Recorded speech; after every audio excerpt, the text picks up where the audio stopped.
erguei as mãos. Vamos mandando coração e chamando o pessoal. Compartilhando, chamando os amigos, vamos chamando. Com licença, passar a mão no padre aqui. Ai. Você acha que Deus criou a maconha?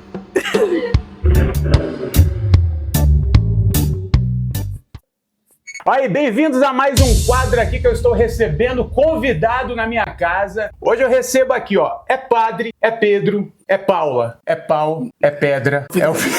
É o fim do caminho. Reverendo Padre Pedro de Paula, sacerdote anglo-católico, você vai ter que explicar tudo isso pra gente, pároco no Santuário Anglicano São Jorge da Capadócia. Tem umas perguntas também pra fazer sobre essa questão pra você lá em Campinas. E hoje recebendo aqui na minha casa, no meu estúdio, no meu apartamento, grande Padre Pedro. Obrigado, meu irmão. Muito bom estar aqui. Já até almoçamos junto, né? Mas a gente o homem cozinha bem. Gente. Fala, agora é a sua vez. O cara cozinha bem, gente. Muito bem. Fala mais, elogiando. Você aí, quando você era criança, adolescente, você já perdeu uma corrida? Você já perdeu um 2 ou 1? Você já foi a mulher do padre? Pois é, ele tá aqui pra cobrar. Se você perdeu a corrida em alguma parte da vida, me dá o meu telefone que eu vou te cobrar. Vou fazer perguntas aqui, inclusive de total ignorância minha. Isso. Porque eu sou nascido e criado na igreja evangélica. Nascido e criado não, até os 10 anos de idade eu fui da igreja católica, fiz catequese. Então, essas são minhas duas vivências. Igreja católica, igreja evangélica. Quando nós vemos o Padre Pedro, e talvez você tenha dúvidas como eu, porque tá vendo aqui um padre, mas tem um... É um medalhão que pode chamar? Uma medalha de São Jorge, né? De São Jorge. São Jorge. Porque você é padre sacerdote anglo-católico. O que isso significa? Anglo-católico. É que segue a linha do anglo-catolicismo. A igreja anglicana. A igreja anglicana que é a igreja criada... isso pelos livros escolares. Ela tem muito mais... Ela remonta à diáspora, né? Qual diáspora? A diáspora dos apóstolos, né? Depois da morte do Cristo, né? Tá. A perseguição em Jerusalém. Depois de 70, 74. Isso aí. Diáspora. Começaram aí, né? Tá. E quando Madalena foi colocada para correr, né? E no barco com Madalena estava Sara Kali, né? Que muitos não conhecem, mas é a conhecida Santa Sara dos esotéricos, né? E estava Maria Jacobé, também era uma discípula, e José de Arimateia. Aquele que emprestou apartamento lá 3 dias, né? Emprestou o triplex para Jesus? Só 3 dias, hein? Passar disso, vaza, né? José de Arimateia foi o que emprestou um túmulo para Jesus não ser jogado no Gerrina, né? Senão o corpo dele ia pro inferno. Anglo-católico. Então, o Arimateia, ele foi jogado com Madalena, com Sara e outros discípulos no mar para morrer à deriva. E o que acontece? Quando eles estão no meio do mar, né? Ali, chuva, assim, fome, aí eu vou falar para o outro lado esotérico. Santa Sara Kali faz uma promessa que se eles chegassem sãos e salvos na terra, né, ela usaria um lenço pro resto da vida. Tanto que ela é considerada a padroeira dos ciganos, né? Olha aí. Quando eles chegam na Gália, né, que agora é a França, né? Sim. Onde tem Santa Maria de Mer, Santa Maria do Mar, né? Na Gália, eles aportam na Gália e Miguel Arcanjo, ou Arcanjo Miguel, direciona cada um para um canto. Madalena fica na França, tá, né? Com o Santo Grau, né? Fica na França. Santa Sara vai com os ciganos, né? E Arimateia, alguns vão para outros lugares. Arimateia vai para as ilhas da Anglia. E aí onde tinha o Império Anglo-Saxão. Né? E ali ele encontra o povo celta, os Wiccas, os druidas, né? O povo druida que cultuavam a magia wicca, os wicanos, né? Ao encontrar o povo celta, ele ali cria uma igreja. Ele fala do Cristo, mas o bonito de Arimateia é que ele não tenta mudar a cultura. Ele pega um cristianismo que se adequa ao paganismo. Entendi. Vai fazendo um Cristo é o sol, né? A força da lua, os elementares, aquela coisa toda. E foi o que o Império Romano fez. Mesma coisa. E aí, quando ele cria a primeira igreja cristã celta. Esse é o nome da igreja anglicana. A igreja celta. Igreja cristã celta. É a igreja que depois virou anglicana. Entendi.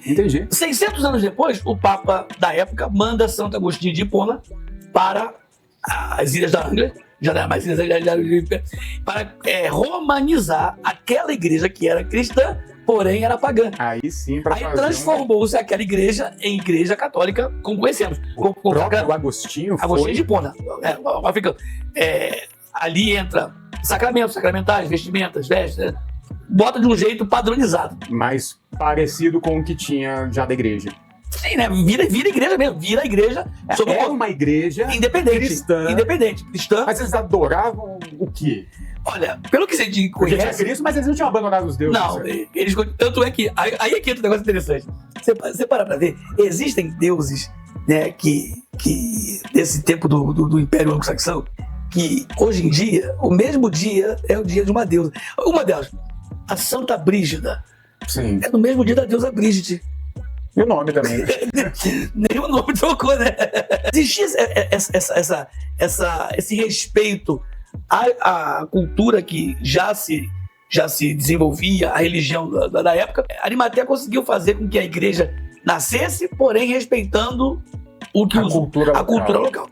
Quando Santo Agostinho de Hipona vai para lá e leva o romanismo, aí passa a ser igreja como nós conhecemos no mundo todo, o catolicismo. Sim. Virou igreja católica apostólica romana. Católica apostólica romana. Então houve uma cisão mais pra frente depois. Isso, houve. Aí é que entra o que a história conta, que todos sabemos, nos livros escolares. Tudo isso aí que você está me dizendo, pra mim, é completamente novidade. Novidade, né? Aí o que todo mundo conhece? 1534. Reforma, início da reforma. Tinha acabado de acontecer a reforma, Lutero tinha já chutado o balde lá na Alemanha. Sim. Aí o Henrique VIII tava de olho, né? Só ver quem se levanta. Aí ele divorciou da Catarina de Aragão. Aquele casamento arranjado, você vai casar com ele, você é princesa, você é príncipe, vão casar. Mas ele não amava aquela mulher. Ele amava a Napoleão, mas um monte. Menos ela. Amava um monte, menos ela. E aí, o que aconteceu é que ele viu que ela não deu filhos homens pra ele pediu divórcio. No que ele pede divórcio, ele vai comunicar ao Papa que quer casar de novo. E aí entra que a igreja fala, não pode. E realmente, é uma lei interna da igreja católica que se casar uma vez, você não pode casar de novo. Só a morte que pode dar o direito de você casar outra vez. E nisso... Falando nisso, só que ele falou nisso, o meu último vídeo que eu postei é sobre divórcio, hein? Corre lá que tá tudo explicado, divórcio, repúdio, eu explico lá. Mas interessante isso aí, hein? E aí ele, não podendo casar de novo, ele fala, não pode não? Tem certeza? Meteu logo o Fábio Júnior. A partir de hoje a tua igreja é minha, pronto. Pensei que ele saiu casando pra estar igual a Gretchen. Pode casar não? Tá bom então.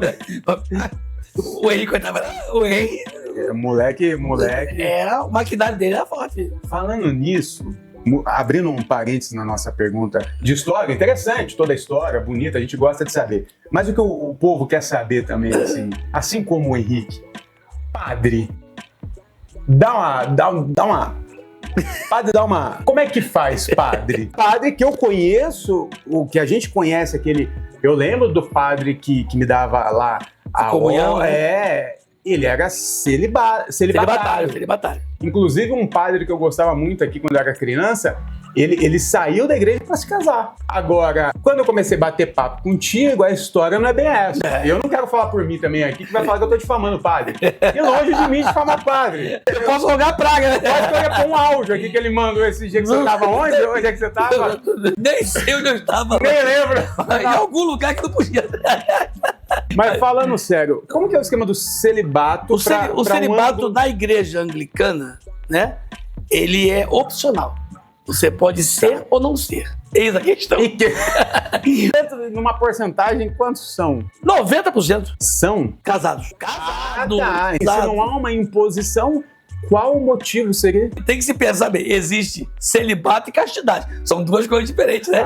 Então, por favor, comece explicando pra gente. Celibato é você não poder casar. E castidade é você não ter relações sexuais. A gente tem que começar. Então, olha aí. Você já não sabia disso e eu também nunca tinha parado pra pensar. Celibato, você não pode casar. Você não pode casar. Mas pode comer todo mundo? Não, pera aí. Aqui está no canal do Berloc, eu vou falar o quê? O celibatário, ele tem que ser... Ele não casa, ele faz o mesmo voto de celibato e de castidade. Tá. Faz os dois juntos. Isso. Se cumpre, eu não sei. Tudo bem. Qual é a formação que precisa para ser um padre da Igreja Católica Apostólica Romana, até onde eu sei, eu estudei com Você precisa ter teologia e aí faz filosofia ou qualquer outra faculdade, né? Bom, aqui os meninos que estudaram comigo, eles eram obrigados a fazer primeiro a filosofia, depois fazer a teologia, e esse ano todo fazendo a pastoral. Para você ter validação da sua conclusão de estudos, porque a teologia o MEC não reconhecia, né? Não sei como está agora. Tá. Então você teria que ter outra faculdade para poder, só para validar, né? Sim. Seria para você. E na Anglo-Católica existe algo? Mesma coisa. Fábio de Mello ou Marcelo Horst?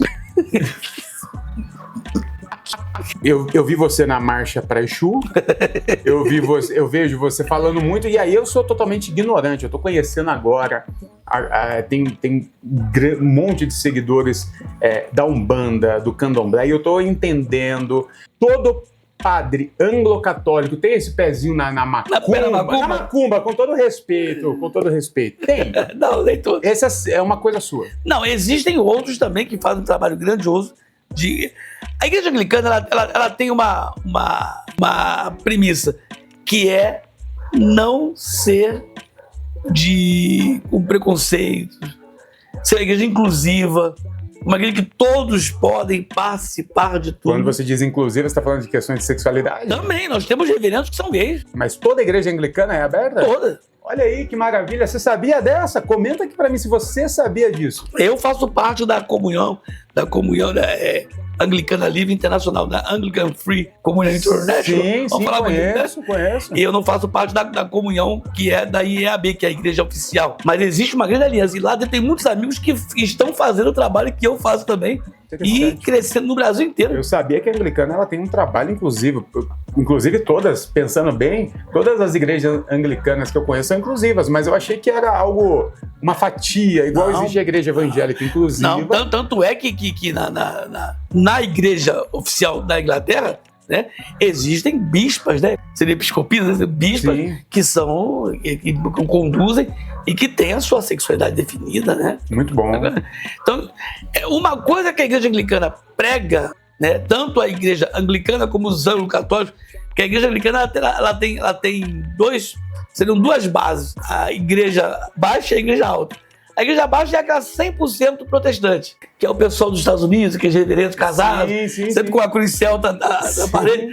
Que padre é esse que está casado? Tem família, nada a ver. Mas é o reverendo anglicano. Né? Nos filmes a gente nunca sabe se a gente está vendo católico, se é padre, chama de padre, mas paga assim. Parece um anglicano. São os anglicanos. São anglicanos. E existem os 100% católicos, a igreja alta, que ela é totalmente católica, um jeitão católico. Tá. E existe uma linha, que é a linha que foge dessa tudo aí, que é o meio termo, que são os anglo-católicos. Eles são onde você onde me encaixo. Uma pregação protestante? Sim. Bem diferente do que se prega por aí? Sim. Porém, com todo o sacramento católico e ritualístico. Tudo. Começando então aqui o quadro das perguntas que vocês enviaram. Eita, meu Deus. Eu dei uma filtrada, coloquei uns sinônimos, mas vamos lá. Mas a pessoa pegou leve. Pegou bem leve. Por exemplo, tiveram carinho comigo. Vamos começar bem, vamos começar tranquilo. O Alexandre Silva perguntou: eu tenho 29 anos e sonho em ser diácono. Como posso me tornar um? Sonhar em ser diácono. Tá errado? Não, cada pessoa que quer, né? Sonhar não custa nada. O diaconato, ele é o primeiro passo para o sacerdócio. Então você começa, diácono, presbítero, todo, padre não existe. Padre é forminha carinhosa de falar. Entendi. Tipo o Papa. O Papa ele é chamado de Papa, mas ele é o bispo de Roma. Sim. Então ele passa a ser o pai de todos. Cidade de Roma. Ele é o pai de todos, porque é o bispo de Roma. Assim como é o bispo de Mogi, cada cidade tem seu bispo, né? Mas o bispo de Roma é o Papa, né? E os padres, todo padre é presbítero. Esse é na sua carteira de trabalho, presbítero. Você tem carteira de trabalho? Padre, assina a carteira? Eu não sou empregado da igreja, eu posso por amor. Mentira. Porque o padre tem salário, o padre católico. Ele tem, eu não. E por que você não tem? Os anglicanos não têm. Todos têm uma profissão e trabalham por amor. Rapaz, como é que... Rapaz, essa é novidade pra todos. Mais do que padre transa. Eu até sabia que padre transava, agora que padre não tem salário, pra mim essa é novidade. Exato. E aí, o que nós fazemos? Eu sou celebrante de casamentos, faço em chácaras, em sítios. Já que os outros não podem fazer, eu faço. Falando nisso, eu vi aqui um site que você tá de celebrante, eu tenho que aumentar o meu valor, viu? Porque você tá cobrando bem mais que eu. Então eu já vou dar um F5, aí você quer me contratar, vai ficar mais caro. Eu acho que esse aí ainda tá desatualizado, tem que ser mais... Então depois vai conversa. Então vai subir muito, hein, ó. Mas então, o diaconato é a porta de entrada. Você caminha dentro da igreja, né, aprendendo e também estudando, fazendo Tiago, toda a sua parte. Tem que fazer teologia? Eu começo, porque na igreja, para você ser ordenado diácono, você tem que estar com os seus estudos completos. Não precisa ter a teologia. Não, você tem que ter, claro que tem que ter. Para diácono? Porque o diácono é o pré-padre. Sim, mas se o cara quiser, não, eu quero ser só diácono, igual ele aqui. Não quero ser padre, eu quero continuar transando na igreja católica. O diácono pode transar. Pode ser? Pode. Diácono. Pode, né? Então ele pode ser um diácono qualquer um pode transar. Sem querer. É verdade. Ó, a Iven mandou uma pergunta aqui falando nisso.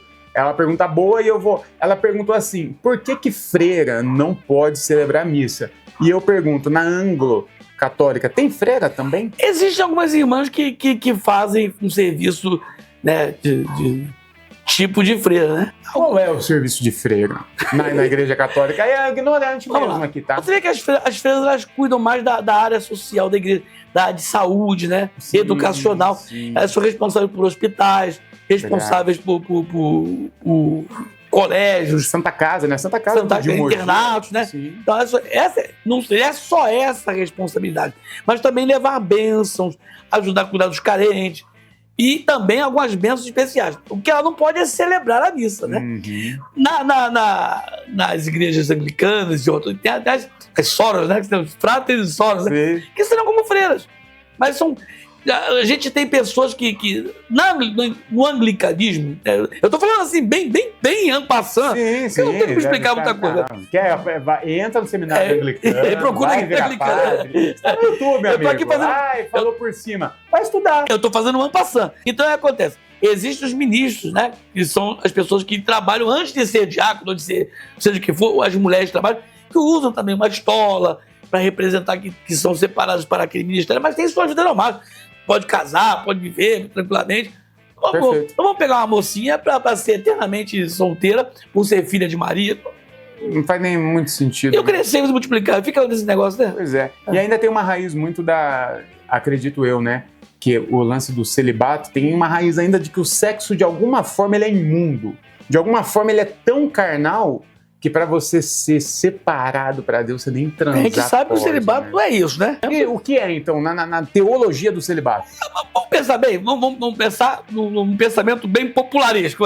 Não é por não poder transar e ter envolvimento com carne, não é isso? Exclusivo aqui no meu canal, revelamentos bombásticos. Os papas não eram casados antigamente? Os papas eram casados. E existiram papas que passavam o trono para os seus filhos. Daí vem a história da bendita ou maldita Inquisição, né? Porque teve papa que nem cristão era, né? Você está me dizendo que ali em algum momento da Idade Média, o pontificado estava sendo passado meio que de forma hereditária. Isso aí, passava de pai para filho. Mas com acordos políticos, querendo ou não, como que hoje em dia a gente sabe que tem a votação lá dos... o conclave, né? Os cardeais, o colégio cardinalístico, que escolhe a fumacinha branca, fumacinha branca. Mas não era assim. Morria o papa, passava para o filho. Aí, será que tem a ver com isso? Tem a ver com acabar com... Talvez. Eu não sei hoje como é que funciona, tipo, se papa tem salário, mas antigamente os papas eram ricos pra caramba. Porque eram reis. Não, eles são reis. Sim. O papa é o rei. É um tipo de um rei. Não, ele é rei do Estado do Vaticano, ele é rei. Até porque lá não tem tem as próprias leis, né? O Vaticano é o único... Qualquer igreja... Aquela igreja, ela é regida pela lei, respeita a lei do país, mas é regida pela lei do Vaticano. A polícia dentro do Vaticano respeita as leis do Vaticano. Como se fossem consulados. Consulados, exatamente. Embaixadas. É a embaixada de Deus. Cada igreja é um consulado, é a embaixada do Vaticano. E vamos pensar o seguinte, digamos que existem no mundo 100 mil padres. 100 mil padres romanos. Vamos pensar assim, 100 padres. Se 100 mil padres forem casados, 50 mil padres morrem. Quem sustenta as viúvas? Sim. Como se fosse o exército, branco. Quem vai sustentar as viúvas? Quem vai sustentar os órfãos? E se a outra metade se divorciar? Quem sustenta? Caramba, eu acho que a igreja resolveu um grande problema dela. Não, acabava com a igreja, porque não tem como manter. Ia virar o exército bancando o salário de filha de ex-militar. A vida inteira. A vida inteira. Você tem mais as perguntas também que vocês mandam, hein, gente? Você gosta mais da Pepe ou da Neném? A Ingrid perguntou lá no Instagram: tem problema em ser cristão, mas manter contatinhos com as entidades? Tipo relacionamento aberto com Jesus, tá ligado? Não, eu sou cristão, mas de vez em quando eu vou lá, dar uma flertada com o Exu. Com todo respeito, você tem uma experiência pessoal com a Umbanda, Candomblé, o quê? Umbanda e Candomblé, né? Tá. Foi uma fase da minha vida, na infância, por causa do plano de saúde, eu precisei passar por tratamento e iniciações dentro dos rituais. Perfeito. Mas tudo era uma preparação para que eu tivesse amor hoje em dia por esse trabalho que eu faço, né? E respeito. Nada como fazer parte para sentir um pouco da dor. Então, porque se não fosse eu ter cuidado da minha cabeça, do meu ori, né? Que chamo eu chamo que é a base de tudo, né? O ori. O ori seria aqui. O meu ori é grande, hein? Que orizão, hoje em dia, eu vejo que tudo o que eu passei foi para que eu tivesse conhecimento e pudesse falar, né? Pudesse, né? Sim, sim. E a gente vê que o que ela perguntou, mas pode ter contatinho com as entidades, que eu não chamo de entidade, eu chamo de divindades. Divindades. Eu não chamo. Então, com as divindades, por que não? Mas a Bíblia condena, né? A Bíblia condena tanta coisa. Tanta coisa que as pessoas fazem, né? Mas lá, a Pitolisa de Endô, lá, quando levantou... Não, faz isso não. Tá, turma que gosta desse negócio, chato. Eu sempre falo o seguinte, se falar com quem morreu é errado, eu não posso falar com esse que eu carrego no meu peito todo dia. Não tá morto? É a pergunta... mas os santos... todos não morreram? Todos que foram canonizados, beatificados, não morreram? Não são pessoas, não são espíritos que vivem ao lado de Deus?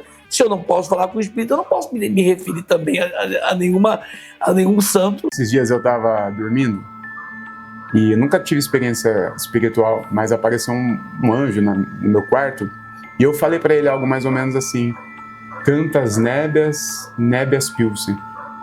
Ele olhou bem no meu olho e falou: quê? Você acha que Deus criou a maconha? Deus? Claro, uai! A planta, quem criou? Foi o diabo que jogou a semente? Ué, vai falar, são as ervas daninhas. Vamos lá. O grande problema é, seríssimo, Deus criou tudo. E deu pro homem. E viu que era bom. E viu que era bom. Coisinha, domina. Multiplique, cuide, espalhe. Mas ele disse pra dominar. Pô, meu irmão, o homem foi tão catatônico, tão idiota, que aquilo que é pra ele dominar, domina ele. Verdade. Cana de açúcar, planta, homem, domina. Vira álcool, domina o cara. E o açúcar domina o cara. Tudo é planta, sim. Todas são plantas. Sim. Acaba dominando o ser humano. Quase todas, né? Porque hoje tem muita sintética, né? Agora também. Agora, vai dizer o quê? Não foi Deus que criou? Não foi Deus que criou a maconha? Foi o diabo? Sim! É aquelas parábolas do semeador. Deus jogou a boa semente, veio o inimigo e jogou o joio. Pelo amor de Deus. O mau uso ou o bom uso, a transformação, aí não é coisa do ser humano. Mas quem fez nascer maconha na terra foi Deus. Ou não foi? Papola foi Deus. Tudo mais foi Deus. Aí. Resolvido. Pronto. Fala isso pro seu pastor. Pergunta da Sabrina: como que nós podemos ajudar na desconstrução, na crença de que religiões de matriz africana é do diabo? Primeiramente, não vai ser fácil. Sim. Porque já está, né, enraigado, né? A gente vê, tem situações, tem lugares aí no Brasil, em alguns estados, em que até a violência está sendo usada contra, né? Muito. Mas por quê? Porque são hoje jovens, homens, que não fazem nem parte da igreja, mas seguem até um outro caminho, mas aprenderam que aquilo era do diabo, né? Ensina a criança o caminho que ela deve andar e quando ela cresce, não esquece. Bom, qualquer coisa. Não é só a Bíblia, é tudo. Não, qualquer coisa. A macumba é do diabo, a umbanda é do diabo, daqui é do diabo. O cara, e aí eu posso falar por mim, tá? Eu já teve época aí que eu tô lá no meio do inferno, no sentido de moralmente destruído, usando droga, fazendo merda, mas em algum momento achar que eu ainda sou melhor do que um macumbeiro. É verdade. E mesmo no auge da minha merda, eu jamais ousaria. Porque ele mexe com as coisas do diabo. Eu não. Exatamente. Eu tô bem, né? Esse é o sentimento. Então, primeiramente, o que tem que acontecer é se mudar o discurso. Vai ser fácil? Jamais. Isso nunca vai acontecer. Nunca vai acontecer. Porque já é treinado para dizer que é do capeta mesmo. Mas eu já ouvi músicas da Umbanda, que diz que o Exu é o capeta. Até eu diria que era o capeta se falasse que era o diabo, eu vou botar medo. Até eu falar, sou mesmo. Então, você não acha que eu sou? Então eu sou. Seria igual a torcida do Palmeiras assumir o porco, né? Com orgulho e falar, vocês estão falando que é, então a gente é. E usa isso a favor. Então as pessoas têm que começar a ver a mudança desse discurso. Isso não é fácil. Isso vai ser muito complicado, porque é ensinado todo dia, toda hora, em todo tempo. É o que você falou. Por que a manifestação do Espírito Santo é de Deus e a da Pombagira, do Orixá? Às vezes você vê... E quem garante que aquela manifestação é do... Você nomeou aquilo de Espírito Santo. Isso aí. Quem garante que o Espírito Santo ou aquilo... Você acha que a ideia monoteísta, onde todos nós estamos inseridos de alguma forma, não atrapalha um pouco, né? Porque a partir do momento que você tem uma teologia, às vezes o evangélico ele não tem saída. Eu não estou passando pano para evangélico, não. Vocês me conhecem. Mas eu vou falar a partir de um cara que viveu a igreja na vida toda dentro da igreja. A gente fica sem saída. Por quê? A partir do momento que eu só acredito em um Deus, e esse Deus, ele de certa forma tem um inimigo, que é o diabo, que o padre vai responder daqui a pouco quantas vezes ele já expulsou o diabo, hein? Exorcismo, a Igreja Católica que é envolvida com isso, então a gente quer saber todas as experiências de expulsação de demônio dele aqui. Se teve vômito, se teve cabeça virando pra trás, teve toda clássico, né? Masturbação com crucifixo. É tudo que acontece no clássico exorcismo de um filme. O que eu tava falando? Eu me perco. A TDAH é assim, tá vendo? Me perdi, padre! São dois! Vamos procurar o caminho! Vamos procurar o caminho! Às vezes o evangélico, padre, não tem saída, porque a partir do momento que eu acredito em um Deus... Que tem um inimigo. Tem um inimigo. Então eu só tenho dois tipos de manifestações na cabeça desse cara. Ou é a divina, ou é a diabólica. A maldita. Se ele não reconhece aquilo como divino, porque a teologia dele não comporta aquilo, obviamente. Então fica sem saída. Então, na minha cabeça, essa ideia monoteísta é a raiz de todos os males, não é não? Porque se você pegar todas as religiões que não acreditam no diabo, que não tem este demônio cristão, né? Todas elas são politeístas. O diabo, ele é uma figura... Tá aí, eu nunca parei para fazer essa reflexão. Ele é uma figura exclusiva de um monoteísmo. Isso. Existem seres Sim. que têm representação até de Mercúrio, né? É um camarada, o Hermes, né? Sim, são os mais próximos dos seres humanos. Tá, o Exu é a divindade mais próxima do ser humano. Ah, é? Por isso que é de certa forma mais popular, assim. Popular. Então, o Exu é a mais próxima do ser humano. Então, ele é comparado a Hermes, comparado a Mercúrio. Então, por ele ser mais próximo do ser humano, ele recebe este codinome de diabo. Uhum. Porque, na verdade, o diabo tá dentro de cada um de nós. Cara, mas isso aí que você falou é interessante, hein? Não. O Exu, por ser mais parecido com um ser humano, é tratado como diabo. Então, se você acha o Exu o diabo, diabo tu és. E qual é o símbolo do Exu? Exu Orixá na África. O símbolo é um falo, é um pintão de madeira. Porque ele é... Isso não pode falar, eu nem sei se eu posso rir disso aí. Você nunca viu o pintão? Não. É um falo? É um falo. O símbolo de Exu é um falo.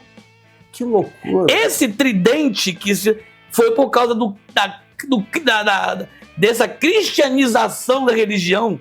Sim. Quando os nossos antepassados escravizados tinham que estar ali passando um pano. Aí virou. Foi mudando. O diabo. Foi trazendo o tridente. Elementos. Isso. Que também o tridente não tem nada a ver com o diabo. Nada a ver. Tridente significa a força tríplice, força trina, a força triuna. A galera gosta da trindade, mas odeia o tridente é a força triuna. É uma base com 3 forças. Olha aí, ó.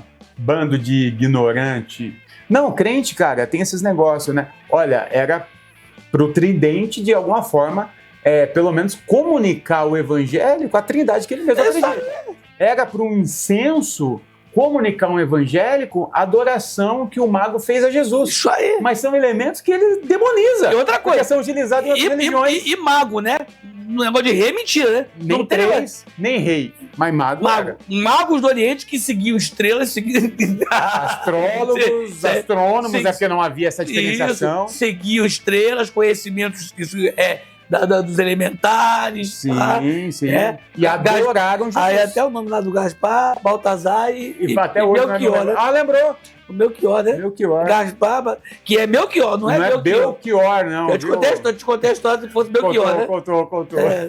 Eu fui no podcast, aí eu lancei Gaspar, Baltazar e D'Artagnan. Pô, misturei as histórias. Era o quarto, era o terceiro, né? Verdade. Atos, Pontos e Aramis. Eu lembrei do D'Artagnan, que é um substituto. É um substituto. Se encostou ali, né? Mais uma pergunta aqui.